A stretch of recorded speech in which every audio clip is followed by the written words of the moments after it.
Just 1 hour with me on this video, I'm gonna show you how you can start making money online from the comfort of your own home using dropservicing business model. And in here, you can see the results that people in my community are actually making money. School.com/dropservicing, this is my community. Look at this guy. I'm the guy from Tom's video who landed $30 client. In the past, I was so happy. And look at him now. He just made $3,000 in his PayPal. And as you can see, there's loads and loads and loads of people making money. $50 web design sold for $600. This is absolutely incredible. So first of all, what is drop servicing? So drop servicing is a business model that has been around for around 10 years. It used to be called service arbitrage, but in the last few years, it got popular as drop servicing. Basically, all it means is that you're essentially reselling other people's services. Okay, so this is where you are, okay, and you find a client. On the left side, you have a client, for example, somewhere in the US, you find a local business or a small business or a content creator, YouTuber, whatever the case may be, right? And then you find a freelancer, typically in websites like Fiverr. So for example, you may find a web developer who will create you a website for, in this case, let's say $80, okay? One page landing WordPress page for $80, okay? So let's just imagine this $80 we are gonna buy from the freelancer, but our client is actually giving us, let's say, $600. Okay, so what we're gonna do, right, is we're in the middle. We're gonna ask the client, please give me a deposit of 30%. They're gonna send us the money, which is $180, right? And then we're gonna pay the freelancer. So we're getting the money as a deposit from the client. Of course, they're not gonna pay us in full before we delivered anything, okay? We then, with that deposit, we buy from the freelancer the service, right? The freelancer will then deliver that service to us. So on Fiverr or on Upwork or on a similar freelancer marketplace, you can buy that service, you get the files, you get all the information that you need, whatever the niche you're in, video editing, graphic design, web development, managing ads, social media marketing, it doesn't matter. It works the exact same way for almost any digital marketing thing that you can think of, okay? And then all you need to do is you basically need to transfer that files, those digital products or whatever you are reselling to your client. Okay, of course, you never connect your freelancer and your client in one place. You're always in the middle. It's got to be an opaque operation where your client does not need to know that you have a freelancer somewhere in Asian country. It's really important that you work with a country where, you know, the salaries and the living costs are way lower, and then you resell in US, UK, Canadian market, New Zealand market, Australian market, and stuff like that. It can also be other countries as well if you speak other languages. France, Germany, Spain, Italy, whatever. You know, this business model works globally, okay? So with that in mind, okay, so your client in total is paying you $600, right? And the freelancer is charging $80. So at the end of the day, you're gonna make $520. After the fees is gonna be around $500 of clear profit. And what you've done in a way is you just collected the money and transferred the value, transferred the files to your client. That's how drop servicing works, okay? And the good thing about drop servicing and why it's better than SMMA, because a lot of people know SMMA, which is essentially stands for Social Media Marketing Agency, is that with drop servicing, you can resell anything. It's not limited to social media marketing. You can resell, for example, in graphic design, logo design, branding, you can resell illustration, app design, landing pages, you can resell WordPress websites, Wix website, custom websites, and stuff like that, you know. And then you've got digital marketing, which is SEO, e-com shops, you know, video editing and writing and music, audio, and stuff like that. There is just a huge amount of services that you can provide. Also, in this video, what I want you guys to do, if you're interested in drop servicing as a business model, I want you to ask a question. So there's gonna be an interactive Q&A. In my next video, I'm gonna give you answers to the questions that you post in the comments now. I'm gonna answer on my video, okay? So drop in a question in the comment section right now. Whatever you wanna ask me about drop servicing, drop a comment right now. In the next video, you're gonna see your question answered. And also drop in a like as well, because this will help me to notice your comment. Now, what is really important in drop servicing is your unique selling point. So your USP is super important, because a lot of people, when they think about drop servicing, is sometimes they think, okay, so why doesn't the client simply just go on these platforms and just order from here? Well, that happens, and these platforms are popular among clients, and some Western clients do go to these platforms. But here's the thing, even on these platforms, there is a huge variation of pricing. You can easily find a person who can make you a website for 2, 3, 4, 5K on these websites, okay, like Fiverr, and you can find an equivalent quality that is gonna cost you $200. I've seen it with my own eyes, okay? Same thing with YouTube thumbnails, graphic design and stuff like that. There can be multiple difference in price on Fiverr itself. So doing the research on here is super, super important. But that's not the only reason, because if you think about it, when you go to different supermarkets, sometimes the prices are completely different. In one supermarket, a particular price of a product could be completely different in another supermarket. And you as a consumer do not have perfect understanding of prices at all times. Same thing happens with these services as well. You know, it's very easy to find out what a logo costs, okay? But what about a complete branding solution where somebody creates you social media banners, a logo, a business card design, maybe corporate blanks and stuff like that. Now, how much does that cost, okay? Now, that becomes a lot harder. So if you bundle a lot of things into one thing, suddenly your clients do not know what this should cost. The base level drop servicing is where you resell a simple service, which is, for example, a landing page. So you get a client for a landing page in the US, and then you get a supplier, for example, in this case, we can check that this supplier is in Pakistan, okay? So that would be a baseline drop servicing, super basic drop servicing operation, okay? So landing page from a Pakistan supplier, reselling it in, let's say, California, you're gonna have nice arbitrage, okay? But if you wanna have a little bit more of a USP, you need to start thinking about, okay, I need to find a really good niche where there's not a lot of competition, or maybe a niche where, you know, the fees are really high. I'm gonna give you an example of a client type where the fees can be very, very high. For example, wedding industry. In the wedding industry, if you're editing videos of someone's wedding, or like a trailer, for example, or editing photos, photoshopping photos of someone's wedding, these kind of services can be way overpriced, especially in the Western markets. People are just willing to pay a lot more, and they want to have very, very high quality. This is where you can make money. So your goal with drop servicing is to find niches, is to find markets where people are looking to pay a lot more money. Then you can get these services for on Fiverr and Upwork. And the next super important part is to actually think about your USP. Okay, so what actually is your unique selling point? What actually separates you, your drop servicing operation, your drop servicing business? Whether you're doing it alone or you have, for example, several different freelancers, right? Doesn't matter. But it is a very good exercise that will help you to get clients and get sales. Just a couple of examples. Ways to differentiate your service. It doesn't matter that it's talking about a product. So, for example, have a look at this. Walmart, Chime, Wish, Robinhood, Booking.com, be the cheapest. Okay, we're talking about essentially competing on price.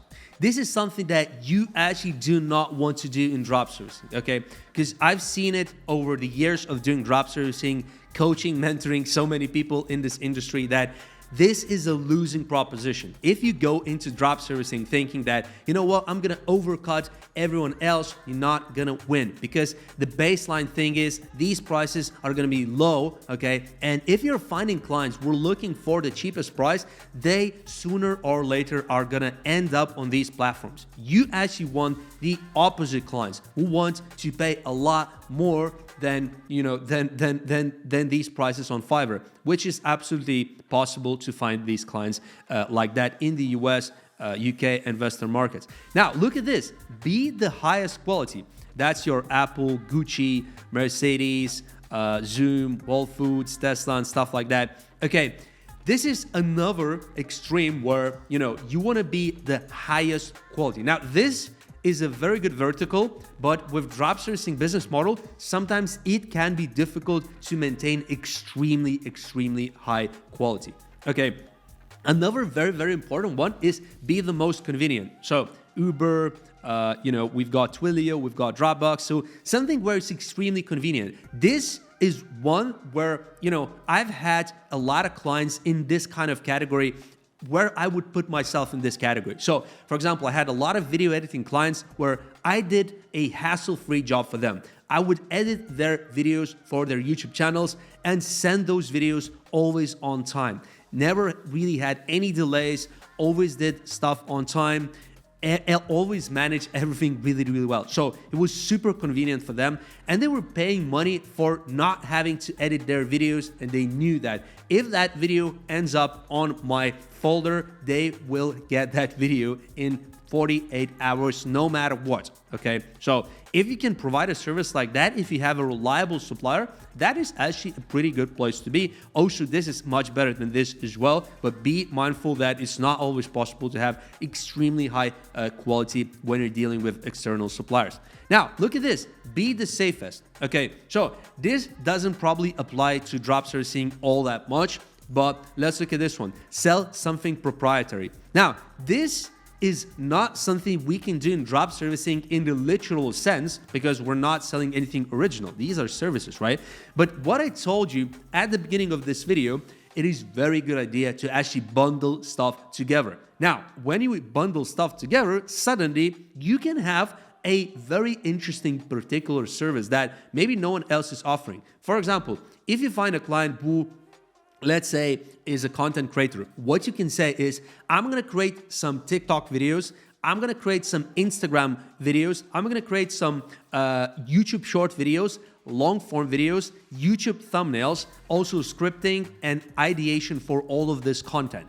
Now, suddenly, that's a package that you cannot buy on Fiverr, okay? It's a custom deal. So if you wanna be in this category, you have to start thinking about, okay, what is a package that I could offer to my clients? And of course, when you bundle it in a lot of different services in one place, typically you can also increase the price a little bit more, because it's it will look like it's a lot of stuff that your clients are getting. Now look at this one, make me feel great. Tom's, Patagonia, Nike, and stuff like that. Okay, this is again something that you could do, and the way you would do it is by providing a good service. Now, all of the clients that I typically work with on a drop servicing side, usually in most cases, they actually feel good about the service. So I try to provide a very good service. So there is a chance that they, even if we stop working together, they might come back in the future and work with me again, because I'm actually a nice person. I actually try to really help their business. And of course, I want to get paid, but I want to help their business. I do care about their business. Support is super important in drop servicing. It's not a transactional thing. We're in services. This is not drop shipping. We need to provide good service. Now, and this is very good thing. The last thing is focus on a niche market. A lot of this we're going to talk about in today's video. How to find a niche market. This is super important, okay? And here's some examples of that. Now, so what are drop servicing services that you can provide? You know, some people will say this is a niche. Some people will say this is a service. But First of all, one of the things that a lot of people are doing these days is video editing, okay? And I've started my drop servicing journey with some web design and video editing, mostly video editing initially, okay? So then you can look into copywriting, you can look into web development, you can look into content writing, which is similar to copywriting, okay? Guest blogging, and then you can look into social media management, also known as SMMA, okay? SEO, and then you've got graphic design. So, these are the core kind of services that most people know when it comes to dropshipping. But to be honest, there is a lot more stuff right now. Okay, you can join Fiverr, right? And then you can see just how many different niches as well you can get. Also, the very new thing is AI services. There is a lot of services that you can do. AI video editing, AI music production, AI image editing, etc., etc. There is a lot of stuff you can provide. So now let's talk about finding a niche for your drop servicing business. So what I mean by finding a niche, I specifically mean that we need to find a service that we're going to provide, but also a target market, a target audience that would be interested in the service that you're providing, okay? Now, of course, we can go into an extremely narrow niche, okay, and think about an exact service for the exact niche, but these are broad niches that you can start thinking about. Okay, so we've got pets, we've got beauty, health, remote workers, making money online, education, crypto, we've got video editing, financial, outdoor enthusiasts, that could be hiking and traveling and stuff like that, photography, cruises, real estate, fitness, travel, dating, books and fiction, e-com, this is a big one as well, weight loss, fitness. I've actually worked in quite a lot of these niches before. So now, this is like the overall baseline niche. But now, if you actually want to niche down and find particular clients, you can start thinking about, okay, real estate. What do I have in real estate? I've got real estate developers, real estate agents, real estate buyers. So which of those three, these are like the main categories. Of course, there's more stakeholders involved, but what can I provide to these kind of people? Real estate agents, you can provide a lot of stuff to you. Okay, video editing, right? Graphic design, web development. These are like the main things that real estate agents are typically looking for. What about lead gen? Real estate agents need leads. Of course, they need leads. So as you can see, just in a couple of seconds, I was coming up with a lot of ideas. What can I provide to this particular group of people? Okay, let's think about fitness. What do we have in the fitness niche? We have people basically going to the gym, right? This is not something that we can help with. We have fitness trainers and we have gym owners, gym operators. Both of these fitness, fitness centers, gyms, and fitness coaches, we can help them to get new clients, to create content, to edit their videos, to create websites for them, and stuff like that. Run ads. There is a huge amount of things we can do. Not all of these niches, we can come up with a lot of different services that we can provide for them. But, as you now have the baseline understanding of how you would actually go and think about, the sub niches and exact niches where you can attack and what kind of things you can do for these people. Okay. Once you find the service that you want to provide, so it's up to you what you choose from that list that I showed you. Okay. You might want to do some Fiverr research on that as well. And then once you actually find the target market, the target audience that you're going to go for, okay? So you've got the niche, you've got the service, you're nearly ready to go. Now you need to start thinking about, okay, how am I actually going to get clients? Okay, I'm going to give you some tips on how to do that. So first of all, as I said, it's super important to understand who your client actually is. When you're looking to drop service, I've seen people where, I ask them, okay, so what is your ideal client for your drop servicing business? And they say, I'm in e-com space. That's it. Or I'm in real estate space. Okay, so what is your ideal client? It's not enough to just name the industry. Okay, you kind of want to think about the exact type of client. So in real estate space, maybe it's a real estate agent who lives in the United States, maybe even in, state of California. That's a lot more niche than, just a real estate agent. Maybe where is that real estate agent? Is it in the US? Is it in another country? Okay, and things like that. So that is super important. Step number 2 is to build your portfolio. Okay, as you can see, it says how to find clients online as a freelancer. It doesn't matter. Finding clients as a freelancer, as a drop servicer is almost the same thing, because at the end of the day, your clients can view you as a freelancer if you don't build it as an agency, if you don't have a website. From the client's point of view, you can be a freelancer. How do they know, right? So building a portfolio, super important. If you watch my latest couple of videos, I've showed how to make a portfolio for graphic design, specifically for thumbnails. So you can watch that video and see, super easy. We can do it on Behance or Instagram, and how to build that portfolio if you never had any clients, right? And if you basically are just getting started. Easiest thing to do is to leverage your supplier's portfolio. What do I mean by that? So, for example, let's just say, right, I want to resell web design. So what I can do, right, is I can basically find websites that this supplier has done for other people. Okay, for example, this, right? I can leverage these kinds of portfolio pieces on my website, on my PDFs, VSLs and stuff like that. So I would literally just take their portfolio, okay, and use as my own. That's what I mean by, leverage your suppliers to build a portfolio. There is no other way to get clients for you. Like when you're starting out, if you have literally no clients, no portfolios, you're not gonna get any clients, because you gotta get portfolio before anyone will actually trust you. Now, I'm not saying you're gonna go on Fiverr and literally just copy someone's portfolio and just put it as your own. Typically, what most people actually do is they actually contact with these suppliers. They explain the situation that they have an agency, for example, for web development or graphic design and stuff like that. And you say, look, I'm going to bring in clients. I'm gonna buy a lot of stuff from you, but please help me by allowing me to show your portfolio to my clients, okay?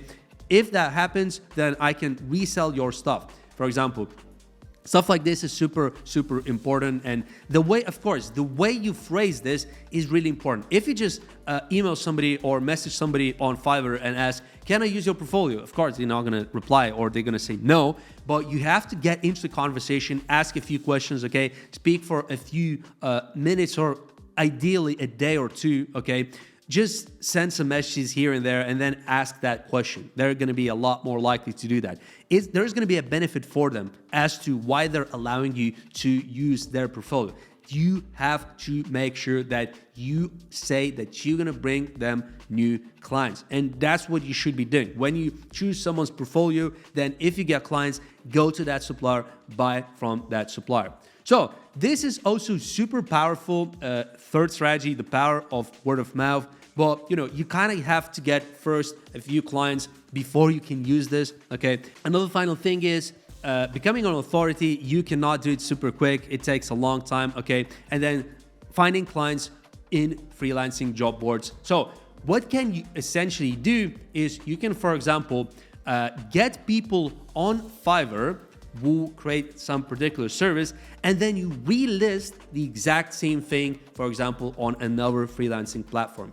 Upwork, freelancer.com, Contra, and similar kind of platforms. You can relist, their, these supplier stuff on there at a profit, at a premium margin. So this is another strategy that you can use as a drop servicer to resell other people's services on other platforms. It's yet another strategy how you can make money. Now, let's move on to how to get clients in a general way. So I'm gonna give you the main strategies that people are typically getting clients from. So the first thing is, of course, cold emailing. If you've been watching my videos for a while, you know that it is actually one of the most reliable ways to find clients using cold emailing. Okay, let's look at this one. Cold calling, super common as well. A lot of people are cold calling themselves, business owners, okay? But also, if you watch latest 10 or 20 videos of mine, you would have seen a strategy that I talk about quite often, where you get remote workers from, for example, Philippines, right? And then they call on behalf of you clients in the US, for example, right? And you share commission. So if they get clients for you, you pay them, for example, 10 or 15 or 20% commission, but they bring you a client, okay? So it's very low risk for you, okay? Everyone wins. Your cold caller is not paid any fixed salary, so they get paid on commission. If they bring you a client, you get paid by the client, and client is happy, freelancer is happy, you're happy, everybody's making money. This is a very good operation. This is a real sustainable strategy where if you get cold callers calling clients on your behalf every single day, trying to land you clients, okay, is a very, very sustainable strategy. It takes time to set up, of course, and you have to work with them. These people will actually work really hard. You also have to pay them. If they're finding you clients, you have to pay them. You have to reward them and really make sure that they stay with you, okay? Now, another very, very important strategy is, of course, social selling. So mainly we're talking about social media here, okay? YouTube, Instagram, TikTok, Facebook, LinkedIn. These are like the main platforms where you can find clients. Again, as I mentioned in this video, I've got a playlist, how to find dropservicing clients. There's like 10 videos. One video is over 3 hours where I'm giving you like 20 different strategies how to find clients. So it is super important. Now, another thing that some people are doing when it comes to dropservicing is paid advertising. I don't really talk about that much on my channel about this strategy simply because it's very expensive. If you want to get clients using Facebook ads, Google ads, TikTok ads, and similar kind of things, like if you want to be drop servicing in the US market, UK market, Australian market, New Zealand market, if you're gonna run ads in those markets for, let's say, web development, okay, or video editing or stuff like that, you're gonna have to pay some top dollar, okay? You're gonna have to pay 5 or I don't know, 3 to 5K a month before you really start getting a decent amount of clients, okay? Not a lot of people have this kind of budget. So that's why I typically talk about organic strategies, which is mainly cold emailing, cold calling, and social media, okay? So these are the ways how you can get clients pretty much for free or nearly for free. And paid advertising is very good for scaling. One guy in my community recently posted a comment just a couple of months ago that he has really scaled up his dropservicing operation using paid ads, okay? And he is now making something like 50K a month, okay? And he started basically learning dropservicing from my videos just a year ago. So this is absolutely incredible, okay? Now look at this one, SEO and content marketing. This is very, very powerful as well. What I specifically mean is, for example, you have a blog and you talk about how to create websites. So people can passively find your blog. Same thing on Instagram, same thing on YouTube, same thing on LinkedIn. You can start making content about your niche and people can really come in and see what you're doing. So they come from Google, they come from the search on YouTube, search on LinkedIn, find your content. And if you teach people or you provide valuable, informative content, there is a chance that they will actually want to work with you and become a client. And finally, referral marketing.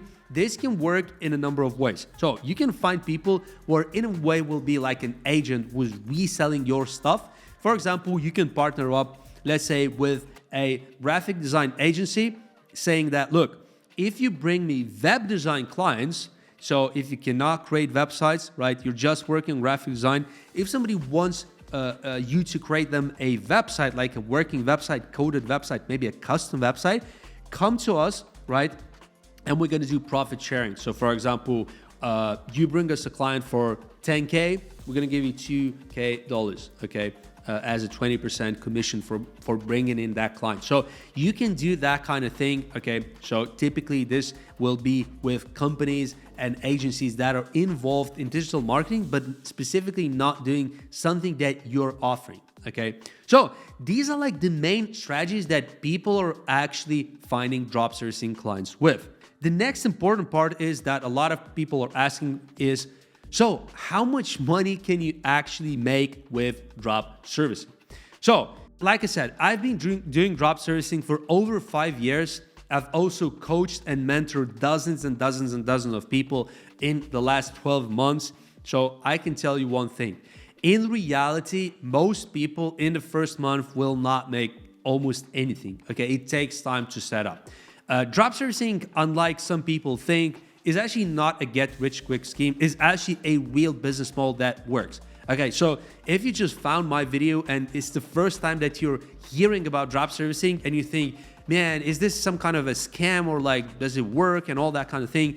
After you watch this video and some other videos on my channel, after you fall in love with this business model, go and Google it, okay? You're gonna find that there is a lot of articles and, you know, news articles and all kinds of things talking about this business model of drop servicing. It's been around for years. It's working. It's working. There's no like if, but, or whatever. It is working. People are making money. And the proof is also in my community. So like I said before, join school.com/dropservicing. Okay, and you can see with your own eyes that people in my community are making money. As you can see this, for example, just another example, Vina, just a couple of months ago, she pasted that she got a client for editing TikTok videos. As you can see, I asked, you know, so how big is your first client? And she said 210 to 445 USD per video, and TikTok's at $30 to $60 per video. So that is absolutely incredible. And as you can see, there's a lot of people making money. So the question is, how much money can you actually make with drop servicing? Is very difficult to answer, but in most cases, this is a common question. So I want to really inform you about the reality. Okay, how does it work? So if you're putting in about between, I don't know, 5 to 10 hours a week, realistically, you can make maybe $500 to $1,000 a month. That's it. You know, if you're putting just 5 to 10 hours a week, you're not gonna make more than $1,000. And I've done that. Okay, I've done part-time when I started several years ago, $1,000 just doing it part-time here and there with some clients. Okay, I wasn't spending that much time on this business, and I was making about $1,000 a month. Okay. After that, of course, I scaled up this business. But what I'm saying is part-time up to $1,000 can be possible, but of course it takes time for you to set up. Now, if you want to go from 1K to around 5K, you kind of need to start thinking about, okay, so I'm going to be putting in probably 20, 30 hours a week, okay, on this business. So if you want to make between 1K to 5K USD, you're really gonna need about 20, 30 hours a week. Now, if you want to go from 5K to 10K or above, now we're talking about basically setting up a drop servicing agency. What is the difference between drop servicing agency and just simple drop servicing, operation? So, on my channel, you might see that sometimes I say how to start drop servicing, how to start a drop servicing agency. These are two different types of videos. So here's a very simple answer. Simple drop servicing is where you as a single individual are just going on Fiverr, right? Buying a service and then supplying your, client. That's it. So it's you and one freelancer. You do that project and you move on to something else. So you're really working on one project at a time, maybe two projects at a time. Now, a drop servicing agency is a slightly different thing. So typically, when you're talking about drop servicing agency, typically you will have a website, okay? You will not be operating under your own name, okay? So typically you will think about incorporating a business, maybe an LLC, LTD, or another operation depending on where you live, okay? With that in mind, you're gonna have a professional domain name that you can communicate with clients, okay? Also, typically, you're gonna be working with several different freelancers, okay? And of course, several different clients. So this is just a scaled up operation from simple drop servicing where it's like you one-man band. And in drop servicing agency, also very big difference is that typically, initially you want to work with these freelancers, right? You want to leverage their portfolios, you want to work with them, you want to really make sure that you're not investing anything up front. You want to just get your money's worth, and start building that bank balance. But after some time, you may consider actually hiring people full time.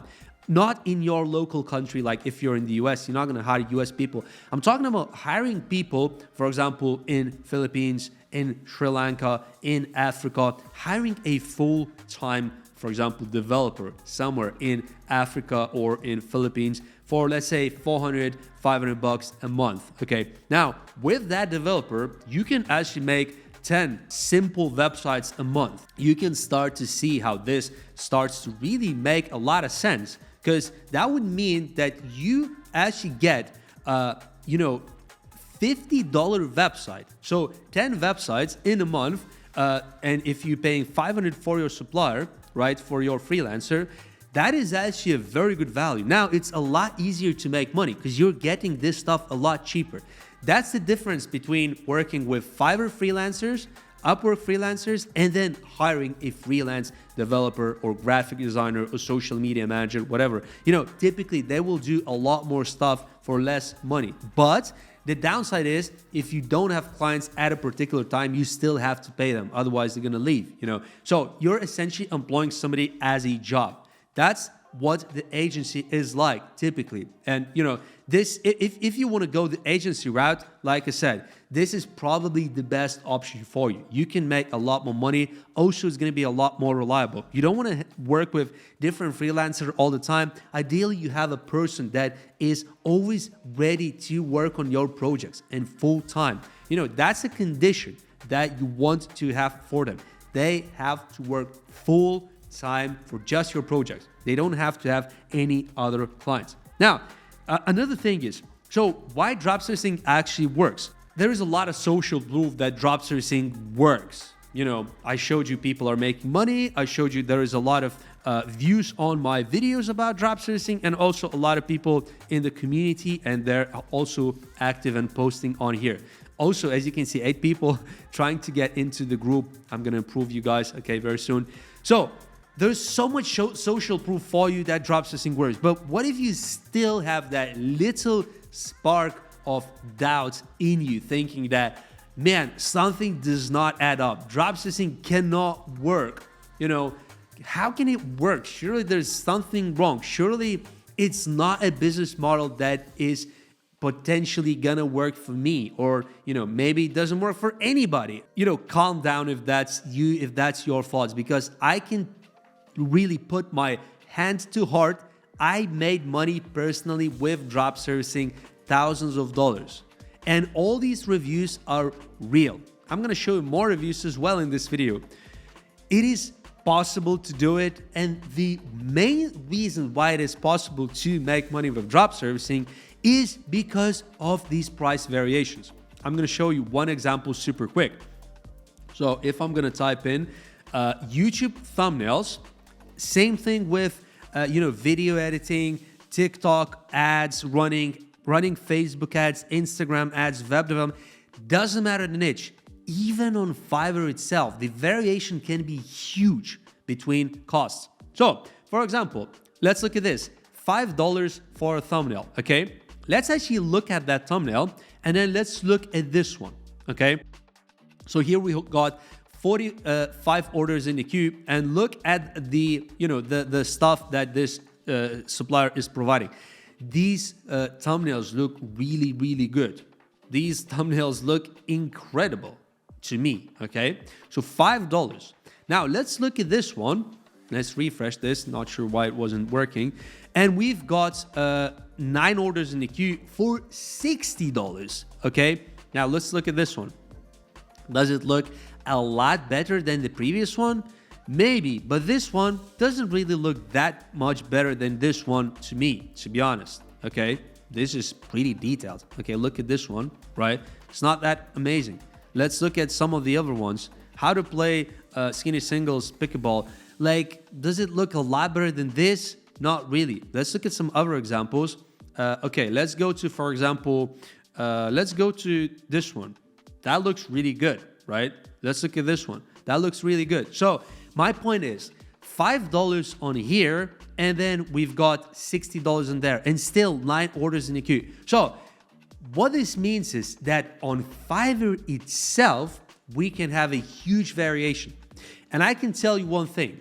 if somebody is paying $60 for a YouTube thumbnail on Fiverr, that means that outside of Fiverr, there will be people who can pay even above $60 because Fiverr is usually on the cheaper end, okay? And as you can see, he's got a lot of reviews. So he is making a lot of money from making these thumbnails, okay? Even though there's other people who are making this stuff at a lot lower cost. So if there is variation on Fiverr itself, think about variation between Fiverr, Upwork, people per hour, freelancer, Contra, and all the other marketplaces. And then think about the people who are not on these marketplaces. The variation is huge.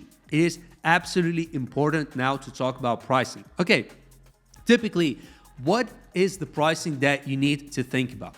So if your service is a low ticket service, so for example, in the case of YouTube thumbnails, it's a low ticket service. Typically, I say that a low ticket service is anything from $0 to about $500, okay? It's a low ticket service. Now, if you go from $500 up to $5,000 or more, then typically it's gonna be more like a high ticket service. So in a low ticket service, typically you can get a lot higher margin. For example, typically, let's just say between, you wanna sell $5 thumbnails from $20 to $30, okay? So it's a very huge multiplier, from 4 to 6 times more you want to resell this. Now, as you go the high ticket route, for example, let's say you get a web developer, right, who's creating a website at, for example, $250, let's say, right? You are typically not going to be reselling this like 10 or 20 times higher, okay? Typically, you want to resell it at probably 5 to 10 times higher. That's it. Now, it's again, like I said, a pretty low ticket. But as you move up, when you go, for example, for a $2,000 service, right? Suddenly, your margin is not going to be 60, 70%. Your margin typically is going to be about 50%. Okay, so if you got a $2,000 service, typically you want to charge about $4,000. If your service is $1,000, you want to charge about $2,000. So around 50% margin for anything over $500, and then anything under $500, ideally you try to get 60-70% margin, okay?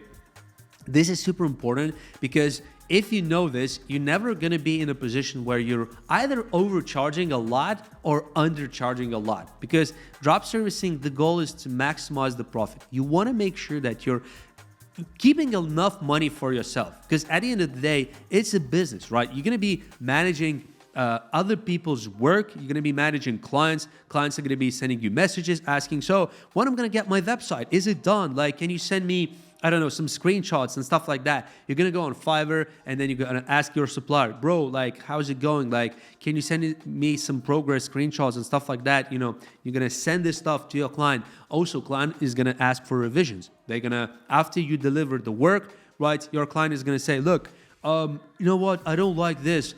Can you change this menu item, or can you change this color? What you're gonna do is you're not gonna approve this on Fiverr, and you're gonna get all this feedback to your supplier and say, look, please, can you change this? Can you change that? So what is super important is to pay particular attention at unlimited revisions, or maybe sometimes there's 3 revisions or 2 revisions. This section, how many revisions is your client actually offering? Also super important, of course, is before you even go that far, is to consider the feedbacks of your supplier. So you want to see at least 100 reviews. Typically, you want to see orders in the queue, and you want to see how fast the supplier is delivering. If it's a 7-day delivery, you want to offer about 10-day delivery for your client. So there is time to actually get all of this stuff, and also maybe leave it there too for delays and stuff like that. Okay, this is super important. Final thing, of course, you also have to read the description, that it matches what your client is actually looking for. Okay, so for example, if your client is looking for a Shopify e-com website, you're not going to create a WordPress enabled with a plugin e-com website. You want to actually match all of these requirements. Okay. Now, what is super important as well is you want to go down and see all the reviews as well. Like, no matter which supplier you're going to go for, it is super important to read the most common reviews, most recent reviews. Okay, so don't read reviews that are from like 2 or 3 years ago. Maybe he was delivering good work 2 or 3 years ago, but right now he's not delivering good work. Also, very good practice to learn bad negative reviews. I usually do that as well, just to see, okay, why somebody left bad review. So sometimes you'll see good at his work. So this is positive feedback and he left 3 stars. Not sure why. Now, my requirements weren't overly specific. I didn't write any of it down, blah, blah. So, but he was fantastic. He went above and beyond, showing me how I can upload sites on my domain and stuff like that. It's like super, super good feedback. So why is this not 5 stars? Overall, I'm very happy. We did so many loops until it was completed, satisfied, no complaints. So it's pretty good. Well done, well done. Look, it doesn't seem like he had any bad feedback. So kudos to this guy, not promoting him, but I'm just saying this is how I would analyze, orders in the queue, feedbacks, and then, reviews as well. This is super, super important. So, and finally, biggest drop servicing mistakes to avoid. Whether you're new to drop servicing or if you've been doing it for a while, like, what are the main problems, the main issues that I personally see after creating over 100 videos on my YouTube channel talking about drop servicing? As you can imagine, a lot of people have also posted, questions and comments in my school community, and also have got hundreds of emails with different kind of questions in the last year. So some of the most common issues that I see is people not charging enough. So, sometimes, let's say you find a supplier who can make you a landing page for, let's say, $80. Let's say in this case, it's $80, right? So some people just think about, okay, so my strategy is to go for the low price and I'm going to resell it at twice the cost. So it's going to be $160. The problem with this approach with drop servicing is that you then need to find a bunch of clients, a ton of clients, okay? Now, in some niches where you have a recurring niche, you can go this route of having a low price. So one example, I was talking about thumbnails, okay? $5. This niche, you can go for the low price approach, absolutely, because it's a recurring niche. So your client, if you resell it at, let's say, $20, after the fees, this is going to be about $8. If you buy using Fiverr credits and stuff like that, you're going to pay $5, but usually it's going to be about $7 to $8, right? So you're going to be at $12 of profit, okay? Now, that doesn't sound very good, but if your client is ordering multiple thumbnails every single week or month, right? Suddenly it starts to add up. If he's happy with that low price of $20, right? Suddenly, 1, 2, 3, 4, 5, 10 clients, and you have recurring $1,000 a month without actually doing that much, okay? You're just sending the requirements, ordering here, and then, those thumbnails are made and you send it to your client. Of course, there's going to be revisions and stuff like that, but in this niche, which is highly recurring, it can work. The third mistake that a lot of new drop servicers are making is basically jumping from one niche to another niche. So, for example, you start with YouTube thumbnails, you get maybe a few clients, a few sales, you make a couple $100, right? And then you think, you know what, that's a good niche. I got a little bit of traction, but I want to go for something a bit more high ticket, and they straight away jump into another niche. Now, then you are in web development, suddenly you're not getting traction, you're getting frustrated, right? Then you think about, actually, maybe the web design industry is not what I need. Maybe I actually need to look into what else can I resell. And they think about, oh, AI services, that's really cool. Okay, so they start generating, emails and doing cold calls and stuff like that, offering AI services. And then if they don't get any traction, they think, actually, thumbnails wasn't that bad. I was making money there. Let's go back to thumbnails. So they go back to thumbnails, they do a little bit of work there, and then they think, you know what, I need to expand my offering. And again, they start doing another thing. I've seen that so many times. People just jump from one niche to another, one niche to another. What is a lot better is stick to one niche where you find traction. So for example, if you start YouTube thumbnails, you get traction, you start making money. Try to scale it a little bit. Get you $1,000 of profit a month with your YouTube thumbnail business. It's gonna feel really good when you see $1,000 coming in every single month in profit. So, if you are, let's say, having 60 or 70% margin, you only need like $1,500 of revenue to make about $1,000 of profit from this business. It's not rocket science. It is definitely doable. Okay. Now, once you're making $1,000 a month, you can start playing around with other stuff, because now you're having traction, you're having consistent income coming in, and you can start investing some money, maybe building a website. Okay, so you can build an agency website, you can, incorporate your business and stuff like that. And then you can start thinking about, okay, how can I deploy that $1,000 that I'm earning every single month in profit to expand my business, and slowly do it. Don't drop, your initial niche. Now, of course, I'm not saying that you always stick to that same niche that you started with no matter what. No, if you, let's say, started with web development and you got no traction whatsoever, maybe you did it for, 6 months, and got no traction, which is not good, because then you're doing something wrong. Typically, people are getting traction within the first 3 months if they're doing correct things with web development, okay? And thumbnails and video editing and stuff like that, you can get traction within the first month and you can start getting some clients, okay? So if that happens, let's say 3 months, you tried reselling web design, not got any clients, not got any traction, nobody's replying and stuff like that, something is wrong and you need to maybe try another niche. Yeah, fair enough, that's good, but give it time, okay? Give it time. Don't just jump from one niche to another. This is a really big problem. Now, the fourth mistake that a lot of people are making, people are not giving enough time for trying a particular thing. So, for example, let's just say you got into YouTube thumbnails, right? And overall, you're interested in drop servicing. You watch maybe my videos where I talk about YouTube thumbnails. You saw people making money with YouTube thumbnails. So let's go to client wins. There is people who say, look, YouTube thumbnails made $900. This is an inspiration, Yusuf, right? Let's go down and see another person who made money with YouTube thumbnails. Look at this one.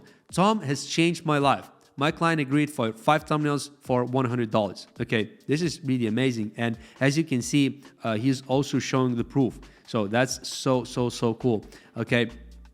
And, another guy as well signed my client for $20 per thumbnail. This is so amazing. So you see the proof that it can work. Okay. You see the proof that it can work, but you spend, 2 weeks, right? And then you say, it doesn't work. So you say, look, yeah, it works for other people, but it doesn't work for me. That's a problem, because if you're not giving it enough time, it cannot work. Like, you have to actually push it and try and get results for at least 2 to 3 months. Okay, so important, because a week or two, it's not gonna do anything. And also, a lot of people also ask me this question. I've seen this asked so many times. How many emails should I send before I give up a niche and move to something else? Well, the reality is there's not a set amount of emails that you need to send to get clients. But typically what I see, at around 1,000 emails is a good starting point. So once you send 1,000 emails for a particular service to a niche target audience, okay, with a very good offer, you should start getting some traction. So either getting a couple of clients, or at least replies or some interest, something like that. Now, if you send 1,000 emails to a targeted audience with a good offer, nobody's replying and stuff like that, maybe something is wrong. Maybe your emails are going to spam and stuff like that. This is so important to check that. But, maybe then it's time to think about, okay, if I've been doing it for 2-3 months, maybe I can change my niche, or maybe I should try a different service and stuff like that. Or maybe the service that you have is actually good, but you just need to change your target audience. So maybe instead of, reselling YouTube thumbnails for business channels, you want to resell YouTube thumbnails for real estate channels, or travel channels, or food channels. There's a lot of people on YouTube for YouTube thumbnails, for YouTube video editing, short form video editing. You've got also TikTok and Instagram and LinkedIn. there's a lot of things you can do within drop servicing. And the final fifth mistake that I see a lot of time people are making when it comes to drop servicing when they're starting out is actually this mistake that I described, where you can find something for $5, right? And then you go for something that's a lot more expensive. So for example, if you can find, a thumbnail for $5 that is very high quality, right? It's gonna be a lot easier for you to make money than if you're reselling a thumbnail at $10, okay? What about $60? You're not gonna make any money at all. Now, same with any service you're gonna go for. Video editing, if you wanna resell, let's say YouTube Shorts, TikTok video editing, let's do that. So TikTok video editing. Yeah, if we type that in, as you can see, there's gonna be people asking for $40, $20, $25, even $50, even $100 and stuff like that. Now, but your goal here is to find people who are doing it for $5 or $10. $5 for a basic edit. Look, I will edit your TikTok videos professionally. $5, okay? Editing that will blow your mind. 4.8 stars is not a very good feedback. Ideally, this feedback score should be 4.9. Okay, this is something that I usually follow. So because there's so many suppliers, you want to have some baseline that you are assessing these suppliers on. Okay, bear in mind you're gonna have fees on here. If you're accepting PayPal payments, you're gonna have fees on PayPal as well. So there's fees as well. You have to make sure that you're managing your margins. You're finding suppliers that are actually as cheap as possible, but of course without sacrificing quality. Quality should be very, very good, so your clients will not just work with you for one time, but actually will hopefully come back to you and ideally also refer you to their friends, colleagues, and other content creators or business owners. By the way, I just want to remind you again, at the beginning of this video, I told you, think of any drop servicing question that comes to your mind and drop it in the comments below. That way, I will know what you want to ask me, okay? And I'm gonna answer your question in one of my upcoming videos. On the video itself, this is gonna be hopefully very interactive and very cool for you to see your question answered on my video. Also, drop a like so I will notice your comment and also I will notice your profile. So finally, I actually got a drop servicing mentorship program where I teach people to start drop servicing from A to Z. So if you watch this video and you're thinking, wow, this is a cool business model, I wish I could start a drop servicing business, a drop servicing agency myself, but I'm still not sure where to start. So, you've got an option of, watching this video and other videos on my channel. I've got a lot of them. Maybe you're gonna watch a few of these videos, but still, if you want somebody who's been doing drop servicing for years to actually hold your hand and help you to start your drop servicing business, avoid the common problems, and really succeed a lot faster, then I've got a 3 months mentorship program. And I want to show you some results that people are getting who actually work with me one-on-one, okay, via video calls and the mentorships that I provide. Hey Tom, PayPal is holding my funds because I made more than $500 this month. What should I do? A good problem to have. This was one of the guys that I mentored several months ago. Have a look at this. Hey Tom, I have closed the deal with the professor guy. He agreed to pay $35 for the first 50 videos and $30 for the rest. This was a very, very large order, several K. So this was really good find. This guy got this client during my mentorship, okay, with my strategies. Look at this one. She paid me the security deposit for the first video, $150. Look at this one. Sure, Tom, we finally settled a price of $160 for the first video. After that, I said I cannot go below $200. Look at this guy. And also, this guy agreed to do the wall project for $600. Look at this one. First payment, okay? Now, look at this one. He wants 5 videos though and will give me a free shout out. We just got another client. Look at this one. He agreed 5 shorts, $20 each for our first call. Okay, look at this one. Thanks for everything, Tom. I really like the Wall Mentorship. A lot of value and tips. It'll definitely help me to grow this business. I will keep you informed ASAP when I have good updates. Also, I have another client for trading who wants editing, which is much easier than the other one. We agreed $100 for 10-minute video. Got a supplier for $40. Yeah, and this is really cool as well. This is talking about thumbnails. 60 euros for a thumbnail. Okay. This is really, really awesome.